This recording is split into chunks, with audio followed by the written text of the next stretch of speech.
Šis ir jau 15. Golden Hammer darbības gads. Daudz no tiem mēs esam pavadījuši sadarbībā ar Baltijas Mēdīju aliansi. Tāpēc pie mums uz sarunu šodien ir ieradusies Ginta Krīvma, uzņēmuma biznesa attīstības vadītāja Baltijā. Labdien, Ginta! Labdien! Ar kādām sajūtām gaidat Golden Hammer festivālu šogad?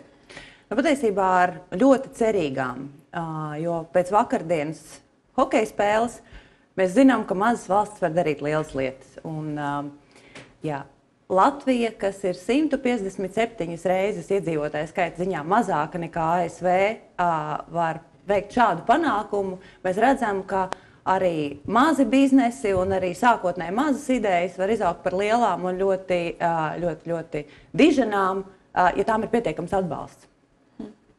Paldies! Un sakiet, kādas vērtības vieno Baltijas Mēdīju aliansi un Golden Hammer? Kāpēc esat kļuvuši par atbalstītāju daudzus gadus? Šodienas ekonomikas attīstība ir ļoti strauja. Tehnoloģijas attīstās un nekāda izcila ideja pati par sevi, nekāda izglītība pati par sevi ceļā uz patērētāju prātiem negarantē to, ka kāds pirks to, ko tu esi saražojis.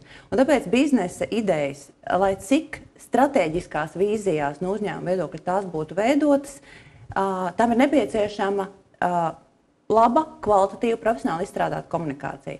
Un tāpēc mēs, Baltijas Mēdīju alianse, kā ilggadīgs Baltijas mēdīju un reklāmas tirgus spēlētājs, uzskatām par savu godpienākumu atbalstīt šo starptautisko festivālu un tā attīstību.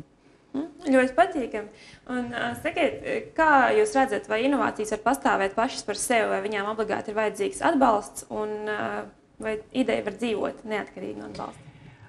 Jau Džeks Trauts teica par to atšķiries vai mirsti. Un, lai cik būtu lieliska ideja, ja tā paliks jūsu prātā, kāda cita prātā vai datorā, tā netiks komunicēta, tā tur arī paliks, tā neattīstīsies. Un tādējādi mēs uzskatām, ka, lai inovācijas attīstītos, tām ir vajadzīgi arī inovatīvi, moderni, labi pārdomāti, profesionāli izstrādāti komunikācijas veidi un instrumenti. Nu, tad gaidīsim jūs mūsu semināros Golden Hammerā, kas ir veltīti inovācijai, un cerēsim, ka jūs izbaudīsiet festivālu. Tas, ko es vēl gribētu pateikt, ir par to, ka mēs festivāla ietvaros atbalstām divas lielas būtiskas sadaļas, un, kas attiecās uz festivāla programmu. Tur ir šī inovācija diena, un to atbalsta mūsu inovācija, mūsu jaunā komunikācijas platforma, mūsu koncerna jaunais zīmols Masmēdija mobilā televīzija, kas ir jau visu aprīli darbojās Rīgas mikroautobusos. Un, es domāju, ka visi festivāla dalībnieki varēs iepazīties ar šo produktu, ar tā izpausmēm arī festivāla laikā. Būs tādas iespējas.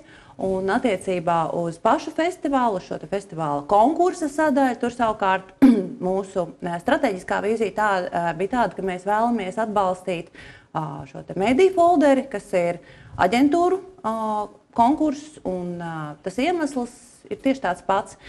Izciliem produktiem, izcilām idejām ir vajadzīga izcila komunikācija un izcils mediju atbalsts, un tāpēc mēs esam šeit.